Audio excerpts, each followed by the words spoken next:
AI photo and video creation isn't something new to the internet, but it is something that has grown over the last couple of years. We all remember the video created of Will Smith eating spaghetti, and the major takeaway from it was how uncanny it was to watch. Sure, it looked like absolute garbage, but the belief was that, over time, this kind of AI generation would become cleaner, smoother, and so realistic that many of us would be fooled by them in the future. And in just 10 years, that belief is slowly becoming a reality, and it's hitting many different parts of the internet. As a professional wrestling channel, you're probably waiting for me to get to the point where I talk about the impact it's having on wrestling, and well, it's happening. On my usual strolling through social media, platforms like X, Instagram, and TikTok, I couldn't help but stumble upon one video in particular. It's a video of an aged Chris Benoit making his entrance in what appears to be an AEW show. That's Chris Benoit! Are you kidding me right now? I thought we'd never see him again! 20 years! It's been nearly 20 years! It just blew off! Look at the faces! Listen to him! Benoit looks overwhelmed! Obviously, it's not too hard to spot the sham behind the video, as Benoit passed away in 2007, a good 12 years before AEW's inception. But I don't think the goal here is to fool anyone, but rather two things: to test out the capabilities of the software being used to develop these videos, and to farm engagement, because nothing will spark more outrage than downplaying a murderer and glorifying his presence in the wrestling sphere. Over the next couple of days, I saw this video continue to surface, to massive negative reception from people who also stumbled upon it. Massive downvoting, comments up the wazoo about how this is a disgusting practice. Generally speaking, people hate this kind of slop, and it's not hard to see why. After a while, other things began to surface. I saw one of an older Eddie Guerrero coming out to what looks like a Monday Night Raw stage, and of course he's appearing older, as the last time we saw him, he was 38 years of age, which would put him right around 57 years of age today. Listen to this place. 2 decades later, and the legend is still riding in style. Eddie Guerrero back on Raw, baby! Look at that smile. Look at that Nobody does it like Latino. Again, it sparked massive outrage from the wrestling space, as none were too pleased with AI being used to create media of someone no longer with us, especially someone as beloved as Eddie Guerrero. And speaking of beloved, I also saw one of Owen Hart recently, and like the videos featuring Guerrero and Benoit, it's not the greatest of quality, and all it appeared to do was piss everyone off, and rightfully so. Oh my God! Do you hear this place? Owen Hart is in All Elite Wrestling! The roof just came off this arena!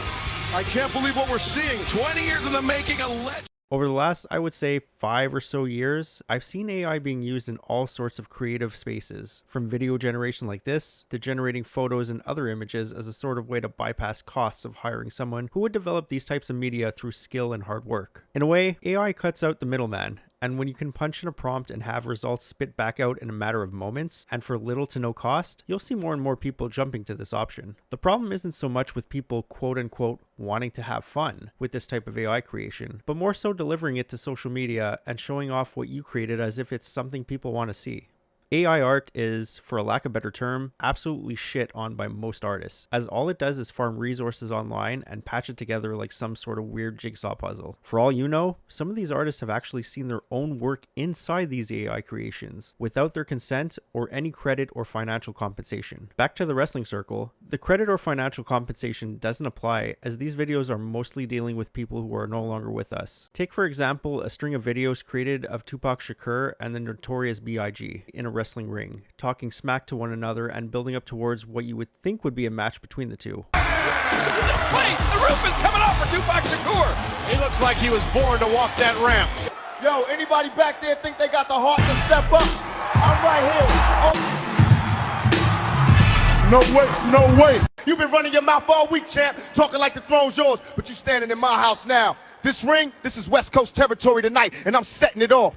Biggie, you been shining too long, hiding behind that gold. Tonight I'm kicking the door in. That cell's gonna lock behind us, and there ain't no bodyguard, no entourage, just you, me, and every Like Guerrero, Benoit, and Owen Hart, these two musical artists are also gone but not forgotten, which falls under the lack of consent issue that most people have with these videos. But Sean, how can one consent to something if they're dead, you may ask? Valid point. It can't be given. Therefore, these AI slop factories will never gain the consent to make videos or farm this content without having an objectively low moral compass. And don't take my word for it. Take the word of Zelda Williams, the daughter of the late and great Robin Williams. Please just stop sending me AI videos of dad. If you've got any decency, just stop doing this to him and to me, to everyone even. Full stop. It's dumb. It's a waste of time and energy, and believe me, it's not what he'd want. To watch the legacies of real people be condensed down to this vaguely looks and sounds like them, so that's enough. Just so other people can churn out horrible TikTok slop, puppeteering them is maddening. You're not making art. You're making disgusting, overprocessed hot dogs out of the lives of human beings, out of the history of art and music, and then shoving it down someone else's throat, hoping they'll give you a little thumbs up and like it. Gross. And for the love of everything, stop calling it the future. AI is just badly recycling and regurgitating the past to be reconsumed. You are taking in the human centipede of content, and from the very, very end of the line, all while the folks at the front laugh and laugh, consume and consume. Zelda was brave to come forward and talk about how much it disgusts her to see AI videos of her deceased father performing actions and even saying things while he has been long gone.